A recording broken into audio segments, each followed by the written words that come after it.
In the quiet moments, when the noise of the world fades, there is a question most people avoid asking, not because it lacks an answer, but because the answer is uncomfortable. What are we really like when no one is watching? Human nature is often described as kind, rational, and moral, and sometimes it is. But that description is incomplete. Beneath social rules, beneath values and self-image, there is something older and less flattering. A part of us shaped long before modern society existed. A part that does not care about being good, only about surviving. History makes this difficult to ignore. The greatest acts of cruelty were not committed by monsters, but by ordinary people. Neighbors, parents, citizens, people who loved, laughed, and believed they were doing what was necessary. The disturbing truth is that darkness is not rare in human behavior. It is normal, situational, and often invisible to the person expressing it. From an evolutionary perspective, many of our darker traits were once useful.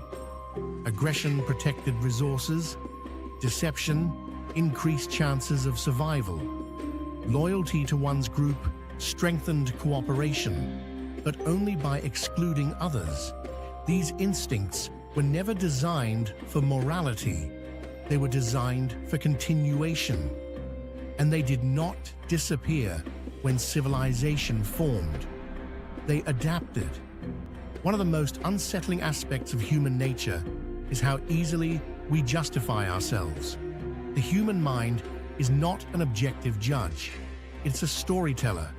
When we harm others, we rarely see ourselves as cruel. We see ourselves as reasonable, pressured, or misunderstood.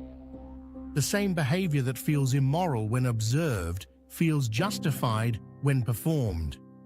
This self-deception is not rare. It is built into the way we think. Empathy, often seen as our moral compass, has sharp limits. We feel deeply for individuals we can see, imagine, and relate to. But as distance grows, empathy fades. Suffering becomes a statistic, a concept. This is why people can mourn one life while ignoring thousands. The human brain was never designed to care equally about everyone, and this limitation quietly shapes our moral choices. Power reveals another layer. When people are given authority, anonymity, or permission, restraint weakens.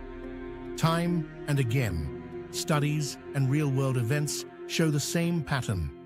Under the right conditions, ordinary individuals can commit acts they once believed themselves incapable of, not because they are broken, but because the situation allows it.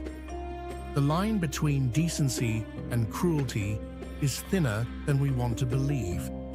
There is also a darker force that rarely gets attention: indifference. Most harm is not driven by hatred, but by apathy, by looking away, by choosing comfort over responsibility. Humans have an extraordinary ability to normalize suffering as long as it does not directly affect them.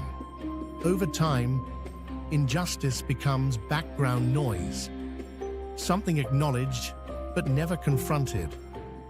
Perhaps the most unsettling truth is that we are less conscious than we think. Much of our behavior is driven by impulses and fears operating below awareness. We act first, then explain. We decide emotionally, then justify logically. The stories we tell ourselves often come after the choice has already been made. In this way, self-knowledge is limited. Parts of our own minds remain hidden from us. But this is not a message of despair. Understanding the darker side of human nature does not mean surrendering to it. In fact, denial is what gives it power. When people believe they are incapable of harm, they stop paying attention to themselves. Awareness creates friction. It slows reaction. It introduces choice. Civilization itself exists because human nature needs restraint.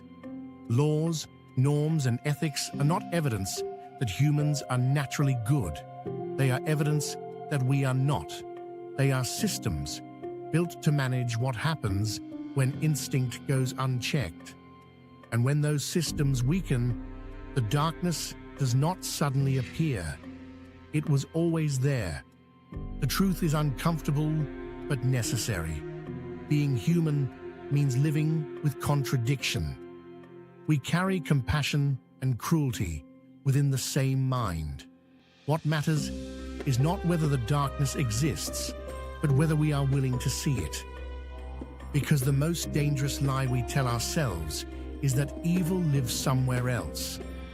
In other people, in other groups, in other times.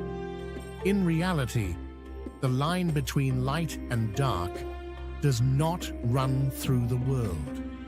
It runs through every human mind. And only those willing to look inward ever truly notice where it is drawn. If you like this video, don't forget to like and subscribe to the channel. It will help me create more videos like this in the future.